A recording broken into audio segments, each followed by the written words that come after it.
please. Okay, perfect. So I work at the University of Malta. Malta is a small island south of Sicily, so 60 kilometers away. We've been participating in the Eurovision for the past 51 years, since 1971. We never won the Eurovision Song Contest, so you know what that means. In a tiny island with 500,000... Second twice. Second twice, exactly. Third 3 times as well, but never winning this contest. So I try to see this as well through the eyes of an academic working at the University of Malta. And my definition of an academic is that academia should ask new questions, challenge old theories, and adopt new approaches to teaching. That's Anthony and Sharp. And Zlatkin suggests as well that apart from expert knowledge in a domain which is presupposed, as educators, as academics, we need as well to lead our students and lead ourselves as academics to critical thinking and problem solving. This moves the meaning of education from educare, to train, to educere, to lead out. The actual meaning of education originally starting as leading out, but along the way we forgot that, and we started training our students. Through my approach, I always looked at education as leading out critical knowledge from students, from myself as well. And this was where, after a number of years doing research, I started looking at the concept of education and linking it to what made sense in our context of Malta. I'm first talking about the Maltese context, where 93% of the whole population watches the Eurovision Song Contest, so 9 out of 10. Okay, you can imagine the streets of Malta. Has anyone been to Malta already? Okay, on the 3rd week of May, on the 2nd week of May, everything stops, like people, even cars. So, I myself am also a journalist in Malta, specifically focusing on music as well. And this was my experience in the Eurovision Song Contest. So these are all contestants, local and foreign. So those are il volo. But whenever I interviewed these singers, I always wanted more, in a sense that I didn't want to ask, what's your song called? But I always tried to investigate further. So this came natural as well as an academic, not to stop at, okay, what's the song called? But I tried to link both fields, as educator and as journalist. With Sofia, I had the lovely opportunity as well to publish in a Routledge book about my work in schools. I was a teacher, a school teacher, and there I started this project called Eurovision in Practice, okay, teaching to the Eurovision. And basically, this was my work in school. So when this was in Sweden, this was in Ukraine, this was in Malta, okay, and Gozo. So these are all, when I used to teach in schools and when I used to work with these students, these 11 to 15-year-old students, back then as a teacher, I always tried to seek ways how, through the Eurovision, we discuss, we share critically about values the Eurovision passes. So, disability, age, okay, tensions between Russia, Ukraine, Azerbaijan, Armenia. So, on the 6th of September 2016, it came natural to me, as an academic at the University of Malta, to launch, okay, this study unit at the University of Malta called Teaching to the Eurovision, adopting as well the concept of critical skills, using multimodal theories in practice, and also helping our students to reflect at this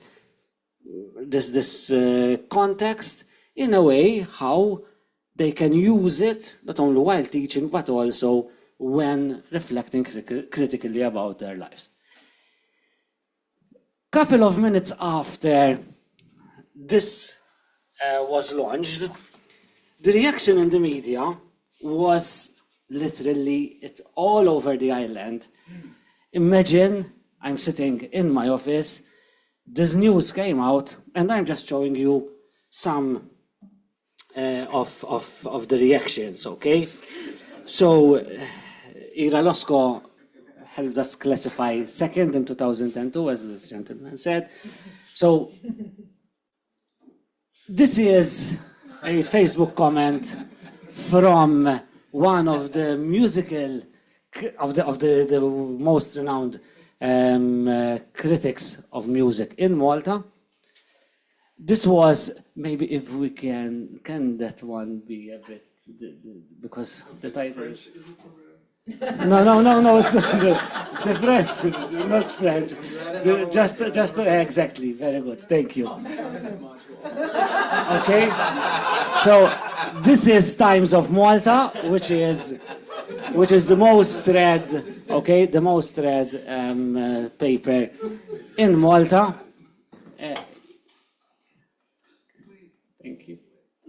Thank you. Even I ended up, okay, quoted on the Eurovision website, okay, the main Eurovision website, education, and Eurovision.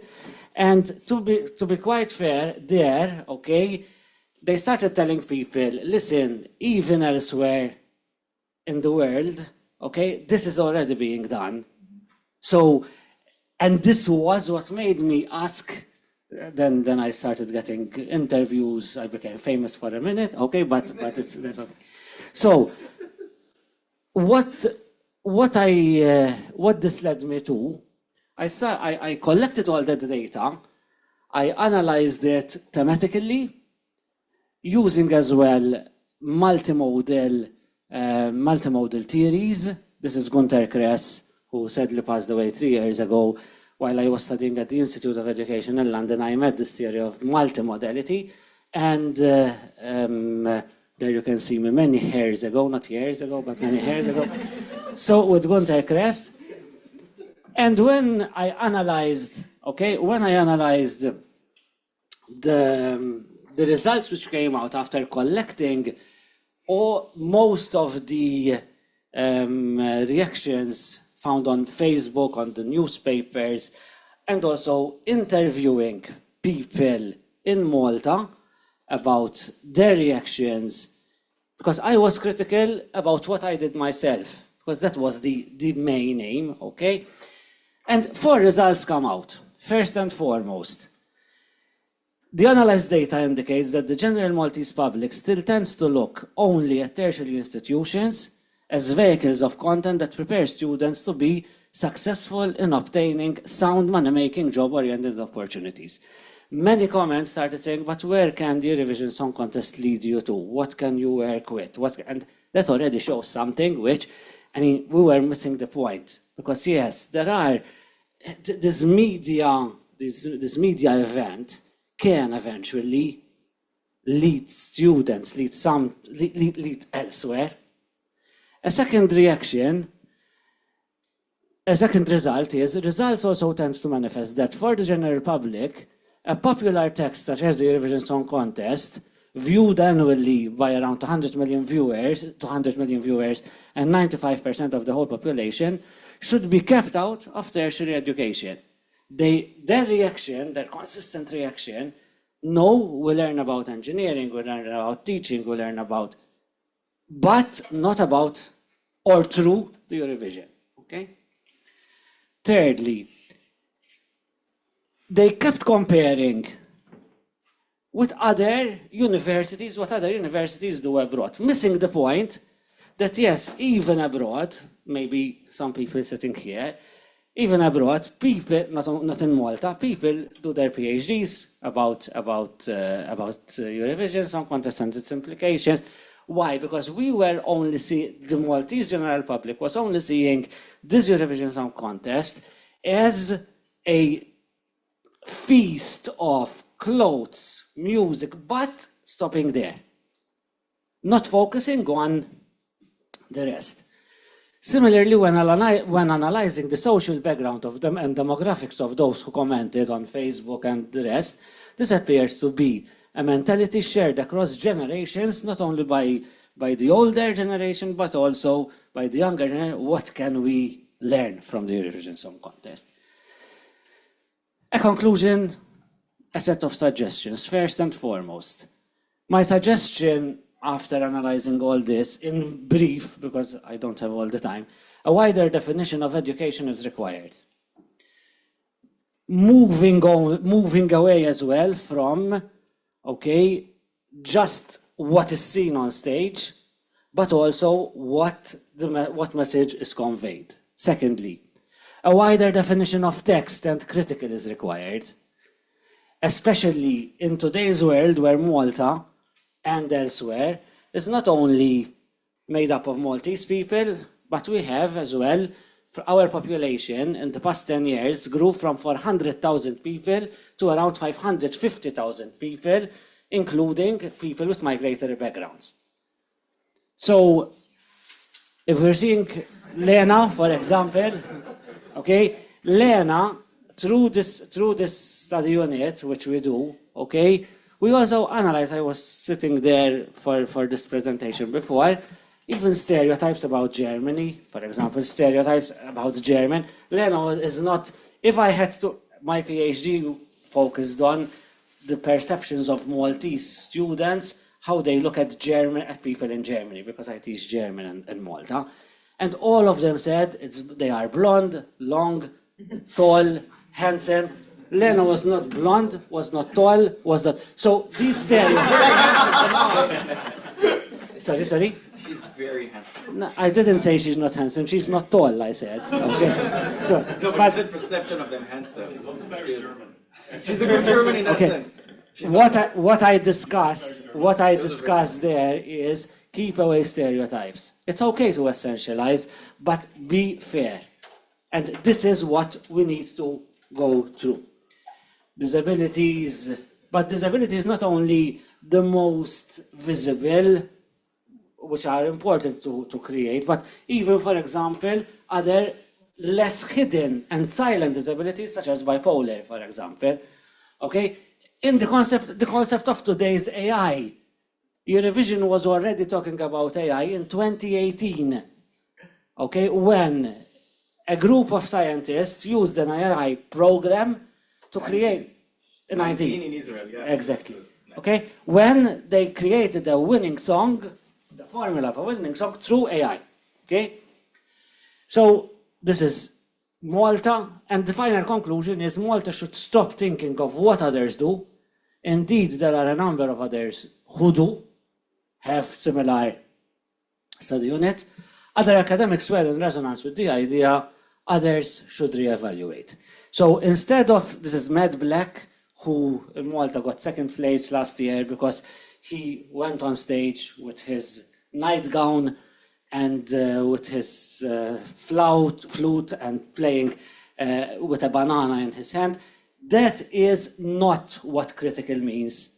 We need to move from this, okay? And we also need to move away from our exam-oriented mentality, okay, to focus on the real depth of discussions which Eurovision leads to. You know what I'm referring to, okay? And finally, I will conclude with this point. After reflecting about all this discussion, all these points, okay, I can say that it was my time when I launched this the study unit. But I hope that slowly, this leads to reflections. We started, and eventually, after 3-4 years, at the University of Malta, this study unit is still going on, and I get students and I get school students as well, more appreciative of these thoughts. So have we arrived till the end point? No. In Maltese we have Jina u ngħadni nistenna. That's Aidan, our representative this year. So please, 12 points to Malta. But I want to use this quote, Jina u ngħadni nistenna. I'm still waiting. Why? Because we started. Have we reached our main point to implement all these suggestions? No. But at least we started from somewhere. Thank you very much. And